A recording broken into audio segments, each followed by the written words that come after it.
जैसा कि last episode में हमने देखा कि ज़ियन यूनसेक के क्लैन में पहुंच गया था और वहां पर उसके यूनसेक के साथ फाइट हो गई थी, मगर तभी यूनसेक ने उसके ऊपर बॉम्ब अटैक किया था। ज़ियन उस बॉम्ब अटैक से बहुत ज्यादा जख्मी हो गया था और तभी वो वहां से भाग गया था, जबकि यूनसेक ने उसके पीछे अपने बहुत सारे डिसाइबल्स छोड़ दिए थे। इन सभी डिसाइबल से भागते भागते वो एक माउंटेन एरिया में पहुँच गया। इसे वॉरक्राफ्ट माउंटेन कहा जाता है, मगर यूनसेक के लोग इधर नहीं आ सकते थे, इसलिए अब वो अपने बहुत सारे बीस्ट ज़ियन के पीछे लगा देता है। और यहाँ हमें ज़ियन को दिखाया जाता है जो कि वॉरक्राफ्ट माउंटेन में अपने मास्टर के साथ था। ज़ियन के मास्टर उसे हील करने के लिए एक पिल देते हैं और ज़ियन खुद को ठीक करने के लिए वो पिल खा भी लेता है। ये पिल बहुत ज्यादा पावरफुल थी और इसके खाते ही उसके आसपास बहुत ज्यादा एनर्जी फैलने लगती है। ज़ियन की बॉडी इतनी ज्यादा पावरफुल नहीं थी कि वो इस पिल को एब्जॉर्ब कर सके, मगर वो हिम्मत नहीं हारता और वो खाने लगता है इसको, और उसे खाते खाते ही उसके आसपास बहुत ज्यादा एनर्जी फैलने लगती है। और यहाँ इसकी मास्टर भी इस एनर्जी को देखकर बहुत ज्यादा शॉक हो जाते हैं। ये एनर्जी ज़ियन की एनर्जी से मर्ज होने लगती है और उसकी सोल पावर को बूस्ट करने लगती है। ज़ियन भी समझ जाता है और वो इस एनर्जी को अपने अंदर लेने लगता है और इससे उसके आसपास बहुत सारे क्रिस्टल्स बनने लगते हैं। ये सभी क्रिस्टल्स दाओ कोई एनर्जी के छोटे छोटे पैकेट्स हैं और ये सब क्रिस्टल्स उसकी एनर्जी को हील करने के लिए यूज हो रहे हैं। यहाँ ज़ियन भी धीरे धीरे हील होने लगता है और इतनी शानदार पिल तो ज़ियन के टीचर ही बना सकते हैं। वहाँ की अल्केमिस्ट एसोसिएशन, जो कि सबसे बड़ी अल्केमिस्ट एसोसिएशन है, उसके प्रेसिडेंट फामा भी इस तरह की पिल नहीं बना सकते जो कि उसके मास्टर ने बनाई है। इस पिल से ज़ियन के इर्द गिर्द बहुत ज्यादा एनर्जी फैल जाती है और यहाँ ये दोनों ही इसको देखकर बहुत ज्यादा हैरान हो जाते हैं। मगर तभी ज़ियन नोटिस करता है कि अब उसने बहुत ज्यादा एनर्जी एब्जॉर्ब कर ली है और अगर वो और ज्यादा एब्जॉर्ब करेगा तो उसके साथ कुछ बुरा भी हो सकता है, तो वो अपनी एब्जॉर्प्शन को रोक देता है। इस एनर्जी को मैनेज करते हुए और बहुत ज्यादा स्ट्रगल करने के बाद आखिरकार ज़ियन बिल्कुल ठीक हो जाता है और उसका सोल पावर 2 स्टार रैंक से इंक्रीज हो जाता है और इसके मास्टर इसे बिल्कुल ठीक देखकर बहुत ज्यादा खुश हो जाते हैं और फिर उससे उसका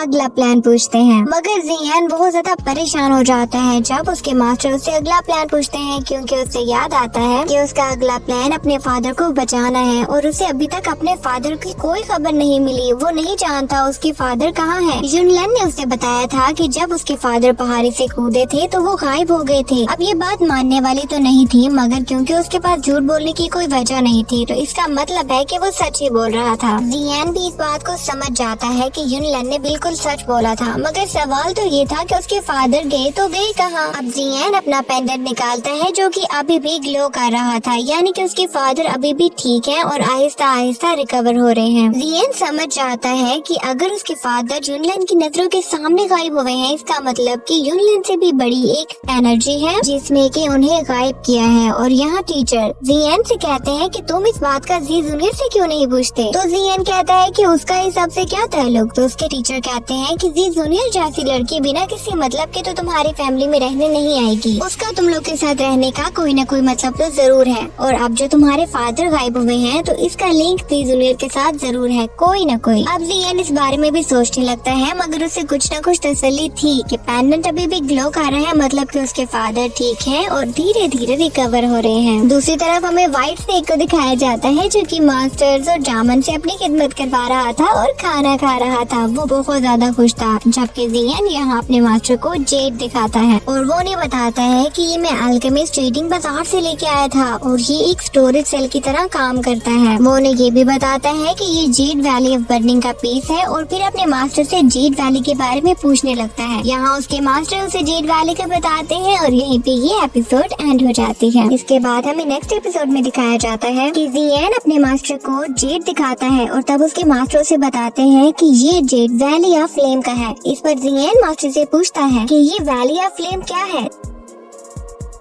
तो उसके मास्टर उसे बताते हैं कि ये एक फोर्स है जो कि 2 की कॉन्टिनेंट में मौजूद है। उसके मास्टर से बताते हैं कि ये वैली तो यूनसेक से भी ज्यादा ताकतवर है और यहाँ के लोग फायर की टेक्निक्स को यूज करने में बहुत ज्यादा स्किलफुल हैं। ये बात सुनकर ज़ियन काफी हैरान हो गया था कि ऐसा तो मुझे पहली दफा पता चला है कि यहाँ पर यूनसेक से भी ज्यादा ताकतवर कोई चीज है। इस पर उसके मास्टर हंसते हैं और उससे कहते हैं कि तुम अभी नए हो, तुम्हें यहाँ की बहुत सी बातों के बारे में नहीं पता। बहुत से इस कॉन्टिनेंट में ऐसी भी जगह है जो कि यूनसेक से भी ज्यादा ताकतवर है और तुम्हें अभी और भी बहुत ज्यादा मेहनत की जरूरत है। उसके टीचर उससे कहते हैं कि तुम जहाँ भी जाओगे वहाँ पर तुम्हें अलग अलग किस्म की मुश्किलात का सामना करना पड़ेगा और टाइम के साथ साथ तुम्हें अपनी इनर स्ट्रेंथ को मजबूत करना होगा। ये सब बातें सुनकर जियान सोच में पड़ जाता है और फिर अपने मास्टर से कहता है कि मुझे एलियन फायर को हासिल करना होगा और इसको एब्जॉर्ब मैं इसलिए करना चाहता हूँ कि इसके बाद मेरी सोल पावर बहुत ज्यादा स्ट्रांग हो जाएगी और जैसे ही वो स्ट्रांग होगी उसके बाद मैं अपने मास्टर को अपने साथ रख पाऊंगा। इसके बाद जियान बहुत ज्यादा परेशान हो जाता है क्योंकि उसे पुरानी बातें याद आ जाती हैं। वो देखता है कि उसके मास्टर तो उसकी बहुत ज्यादा केयर करते हैं मगर वो बहुत ही सेल्फिश रहा। उसने 3 ईयर एग्रीमेंट के चक्कर में अपने मास्टर को सुला दिया। उसने मोशैन को मारने के लिए अपनी इतनी ज्यादा एनर्जी का यूज कर लिया कि जिससे उसके मास्टर सो गए और अब वो ऐसी कोई भी अहमकाना हरकत नहीं करना चाहता और वो चाहता है कि अपनी सोल पावर को ज्यादा से ज्यादा स्ट्रॉन्ग करे जिससे उसके मास्टर पहले की तरह कभी भी ना सोए। यहाँ जियान बहुत ज्यादा परेशान था और वो अपने आप को ही ब्लेम कर रहा था तो उसके मास्टर से कहते हैं कि तुम खुद को ब्लेम मत करो, हर कोई ही सेल्फिश है। जब मैंने पहली दफा तुम्हें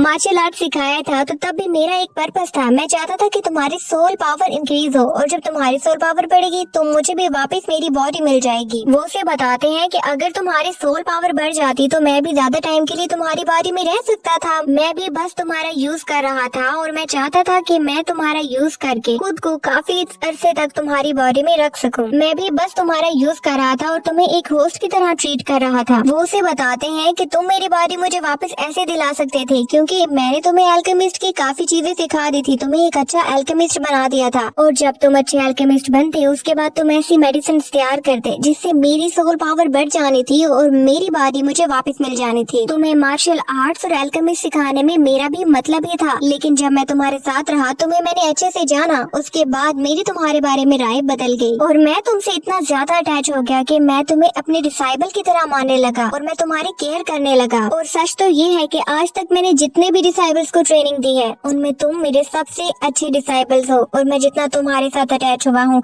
आज तक मैं किसी के साथ इतना अटैच नहीं हुआ। अब जैसे जैसे तुम्हारी स्किल्स बढ़ती गई उसके साथ साथ मेरी तुम्हारे लिए फीलिंग्स भी बढ़ती रही और मैं तुम्हारा पहले से ज्यादा ख्याल करता हूँ। मुझे खुद की इतनी चिंता नहीं रहती जितनी की मैं तुम्हारी चिंता करता हूँ। और मैंने ये भी देखा कि जब मैं सो गया था तुम मेरे लिए कितना परेशान थे और मुझे दोबारा से जगाने के लिए तुमने क्या कुछ नहीं सहा और इस सब के लिए मैं तुम्हारा एहसानमंद रहूंगा हमेशा के लिए। इसके बाद जियान अपने टीचर के सामने झुककर एक बहुत ही प्यारी सी लाइन कहता है। वो कहता है teacher for the day and father for the life, यानी वो अब अपने मास्टर को अपना अच्छा टीचर ही नहीं बल्कि अपना लाइफ मेंटर भी मानता है, वो इंसान जिसने कि उसकी जिंदगी बदल दी। इसके बाद जियान अपने टीचर से पूछता है कि आप मुझे ये बताएं कि बॉडी को रिफाइन करने के लिए मुझे कितनी फ्लेम्स चाहिए होंगी। तो उसके मास्टर से बताते हैं कि इसके लिए हमें 3 अलग अलग फ्लेम्स चाहिए होंगी। अब जियान चाहता था कि मैं ये सब फ्लेम्स हासिल करूं और इनका यूज करके मैं अपने मास्टर की बॉडी को रिफाइन करूं। अब ये दोनों इन फ्लेम्स के बारे में डिस्कस करना स्टार्ट करते हैं। ये दोनों अब सोच रहे थे कि हमें किस किस तरह की फायर्स को कलेक्ट करना है जिससे कि मास्टर की बॉडी को रिफाइन किया जा सके। दूसरी तरफ हमें ओल्ड सेक्ट मास्टर को दिखाया जाता है जिससे कि यूजी मिलने आई थी और ओल्ड सेक्ट मास्टर यूजी से कह रहा था कि तुम हो तो ओल्ड सेक्ट की मास्टर, लेकिन कल मैंने देखा कि जियान के लिए तुम काफी हमदर्द रही और मुझे पता चल गया है कि तुम दोनों में क्या रिश्ता है। तुम में जो भी रिश्ता हो मगर एक बात याद रखना कि तुम यहाँ की मास्टर हो और यहाँ के रूल्स को तुम्हें हमेशा याद रखना होगा।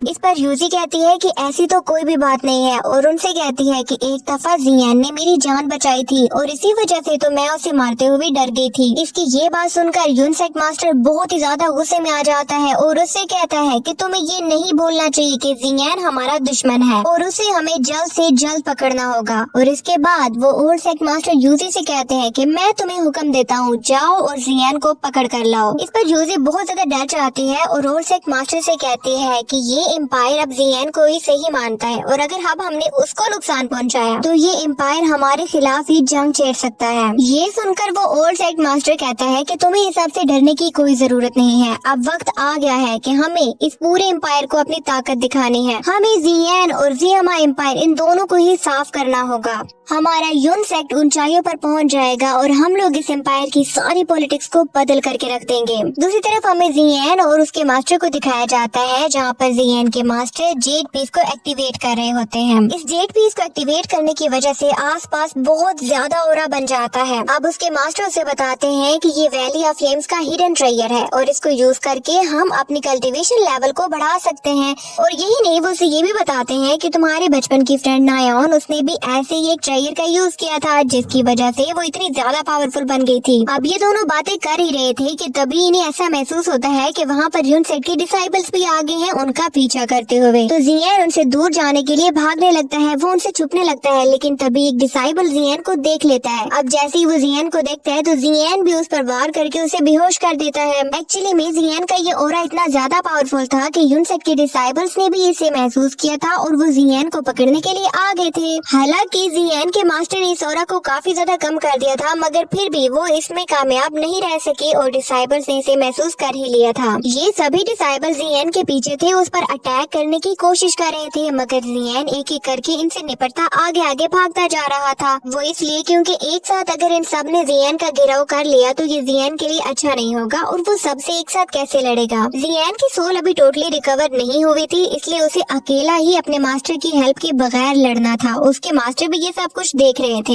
ये जंगल बहुत ज्यादा खतरनाक था, यहाँ पर खतरनाक बीस्ट भी थे, मगर ये डिसाइबल्स इतने पावरफुल थे कि ये अपने रास्ते में आने वाले सभी बीस्ट को भी मार रहे। अब जियन इनसे लड़ रहा है, उसके मास्टर भी ये सब कुछ देख रहे हैं, मगर उसकी हेल्प नहीं कर पा रहे और ये सभी डिसाइबल जियन के पीछे हैं उसको मारने के लिए। और यहीं पर ये एपिसोड एंड हो जाती है। जैसे कि लास्ट एपिसोड में हमने देखा कि यून सेक्ट ने अपने सभी डिसाइबल्स जियन के पीछे लगा दिए थे और वो सभी डिसाइबल जियन को पकड़ने के लिए वॉरक्राफ्ट माउंटेन में पहुंच गए थे। अब जियन अपने मास्टर के साथ उनकी हेल्प से उनसे बचने की कोशिश कर रहा था। एक्चुअली में आप कह सकते हैं कि मास्टर की हेल्प नहीं थी, क्योंकि जियन की सोल पावर अभी कुछ कम हो गई थी, इसीलिए उसके मास्टर उसकी हेल्प नहीं कर पा रहे थे, मगर वो उसको देख रहे थे कि वो अभी क्या कर रहा है और कैसे उनसे बच रहा है। अब दूसरी तरफ हमें जियामा एम्पायर के सभी बड़े एल्डर्स को दिखाया जाता है, जिनमें आइस एम्परर भी था और इसके अलावा एल्केमिस्ट एसोसिएशन का प्रेसिडेंट भी वहाँ मौजूद था। अब ये सब मिलकर जियन के बारे में डिस्कस कर रहे थे और ये जानते थे कि जियन काफी ताकतवर है, मगर फिर भी वो यून सेक्ट का मुकाबला नहीं कर सकता, इसके लिए उसे और भी ज्यादा ताकतवर होना चाहिए। दूसरी तरफ आइस एम्परर इन सबको बताते हैं कि यून सेक्ट हमेशा से अपने फायदे के लिए कुछ भी कर सकता है और वो ये नहीं सोचेगा कि इसमें किसी का नुकसान हो रहा है या कोई मरता है तो मर जाए। आइस एम्परर कहते हैं कि वो बहुत ज्यादा खतरनाक है और आगे चलकर भी वो कुछ न कुछ गलत काम जरूर करेगा, और अगर हम जियन का साथ देते हैं तो यून सेक्ट हमारे खिलाफ जंग छेड़ देगा, और अगर हम चाहते हैं कि हम उससे बच सकें और उसे मार सकें तो इसके लिए हम सभी एल्डर्स को मिलकर काम करना होगा। लेकिन उसकी ये बात उसके दोस्त को बिल्कुल भी पसंद नहीं आती और वो कहता है कि तुम्हें अगर चाहते हो कि तुम अच्छा डिसीजन लो तो इसके लिए पहले तो हमें एल्डर से पूछना होगा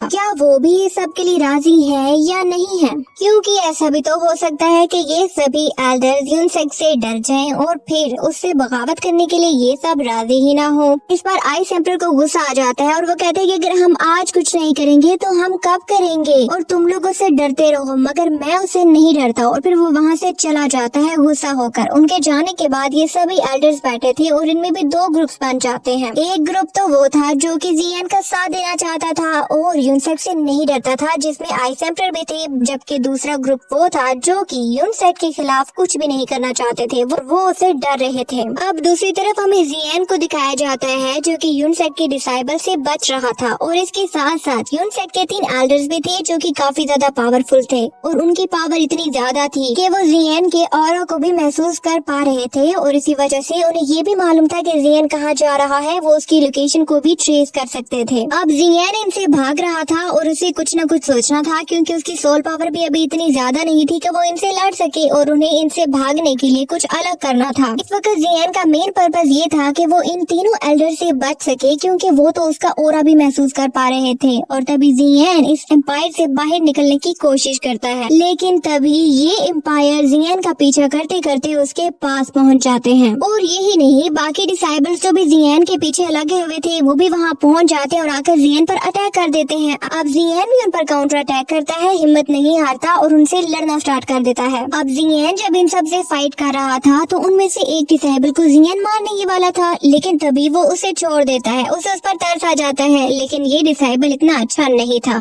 अब जैसे ही जियन उस डिसेबल से थोड़ा दूर जाता है तो ये डिसेबल पीछे से अपने बाकी सभी साथियों को सिग्नल दे देता है ताकि वो आकर जियन को मार सके। अब जियन को ये देखकर बहुत ज्यादा गुस्सा आ जाता है। गुस्सा तो जियन को बहुत आ गया था, मगर ये टाइम नहीं था उसका कि वो इन सब से लड़ सके, इसलिए वो इनसे भागने लगता है। और दूसरी तरफ वो डिसेबल्स और 3 एल्डर्स ये भी जियन का पीछा कर रहे थे।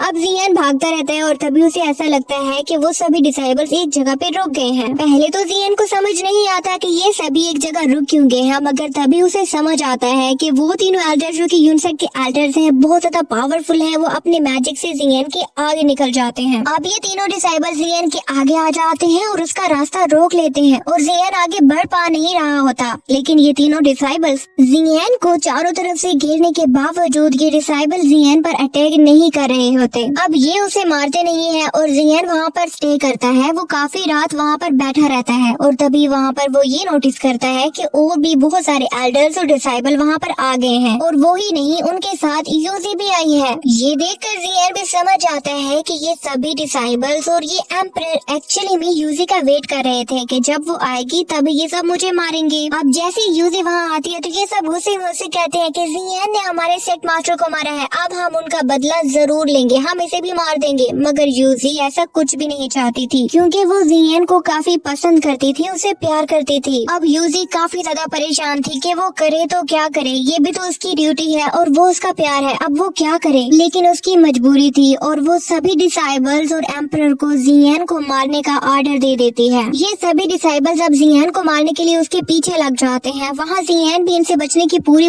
कोशिश कर रहा होता है। उसकी स्पीड बहुत ज्यादा होती है, ये बहुत ज्यादा उसकी चेजिंग कर रहे होते हैं मगर उसे पकड़ नहीं पा रहे होते। जियन बहुत तेज भाग रहा होता है और जो भी डिसेबल्स उसके रास्ते में भी आ रहे होते हैं वो उन्हें भी मार रहा होता है और बहुत ज्यादा चेजिंग के बाद आखिरकार जियन इन सब से बचने में कामयाब हो ही जाता है। वो इन सब से काफी ज्यादा दूर निकल जाता है। लेकिन तब एम्परर सोचते हैं कि अब जियन को हम पकड़ेंगे और हम उसे मार डालेंगे। अब ये तीनों लीडर जियन का पीछा करते हैं और उनमें से एक लीडर तो जियन पर अपनी लाइटनिंग से स्ट्राइक भी करता है, मगर जियन अपने मास्टर की हेल्प से बच जाता है। उसके मास्टर अपनी एनर्जी जियन को दे देते हैं और जैसे ही वो जियन को अपनी एनर्जी देते हैं उनकी एनर्जी कम हो जाती है, जिसकी वजह से जियन जब अपने मास्टर से बात करने की कोशिश करता है तो वो उसे कोई जवाब नहीं देते। अपने टीचर की ये हालत देखकर जियन को भी बहुत ज्यादा गुस्सा आ जाता है और अब वो पहले तो खाई में जाता है और क्वीन मेडुसा को अपने साथ लेता है। दूसरी तरफ ये तीनों डिसेबल्स तो जियन को हर हाल में मारना चाहते थे और या फिर अगर मारे नहीं तो उसे पकड़ कर तो जरूर उन्हें यूनिसेक के पास लेकर जाना ही था। और इसके लिए अब ये एक प्लान बनाते हैं और जाकर जियन को भड़काने की कोशिश करते हैं और उससे कहते हैं कि जिस रात तुम्हारे फादर को मारा गया हम तीनों भी वहाँ मौजूद थे और हमने खूब तमाशा देखा था जब तुम्हारे पापा को मारा जा रहा था। हम सब ने एक एक करके तुम्हारे फादर की हड्डी पसली तोड़ दी। हमने उन्हें इतना मारा कि वो रो रो कर हमारे सामने गिड़गिड़ा रहे थे कि मुझे छोड़ दो। और वही नहीं, तुम्हारा पूरा खानदान भी रो रहा था और हमसे भीख मांग रहा था कि हमें छोड़ दो, लेकिन हमने किसी पर भी तरस नहीं खाया। ये सब सुनकर जियन को बहुत ज्यादा गुस्सा आ जाता है और तभी वो एक चट्टान पर खड़े होकर उन सब से कहता है कि तुम सब ने मिलकर मेरे पापा की बुरी हालत की, लेकिन तुम लोगों ने मार तो नहीं पाए, वो मेरी तरह बहादुर थे। इस पर वो लोग कहते हैं कि क्या हुआ अगर हमने तुम्हारे पापा को नहीं मारा तो आज हम तुम्हें मार देंगे और तुम्हें मारने के बाद तुम्हारे फादर को भी ढूंढ निकालेंगे और जैसे उनकी पहले हालत की थी इस दफा उससे भी बुरी हालत करके हम उन्हें भी मार देंगे, हम तुम दोनों को मार देंगे। अब ये सब सुनकर जियन को बहुत ज्यादा गुस्सा आ जाता है और वो उनसे कहता है कि अगर तुम में हिम्मत है तो मुझे मार कर दिखाओ। इस पर ये सब एल्डर जियन की तरफ बढ़ते हैं मगर जियन भी अब इनसे नहीं डरता। वो जियन से लड़ने के लिए आगे बढ़े थे और जियन भी उनसे नहीं डर रहा था और तभी क्वीन मेडुसा अपना ऑर्डर करती है वहाँ के मॉन्स्टर्स को। अब यहाँ उन माउंटेन्स के सबसे खतरनाक मॉन्स्टर्स आ गए थे और आते ही वो उन डिसेबल्स पर और उन एल्डर्स पर हमला करने लगते हैं। ये मॉन्स्टर्स बहुत ज्यादा पावरफुल थे और अलग अलग टेक्निक से इन एल्डर्स पर हमला कर रहे थे। इनकी इतनी ज्यादा पावर की वजह से अब एल्डर्स इनके सामने टिक नहीं पाते। आहिस्ता आहिस्ता इन सब की पावर भी कम हो रही थी और दूसरी तरफ जियन भी अब इन्हें जान से मारने का डिसाइड करता है और वो अपने अंदर एक अलग किस्म की एनर्जी प्रोड्यूस करता है जिससे वो इन्हें मार सकेगा। और इसी के साथ ये एपिसोड एंड हो जाती है। हो।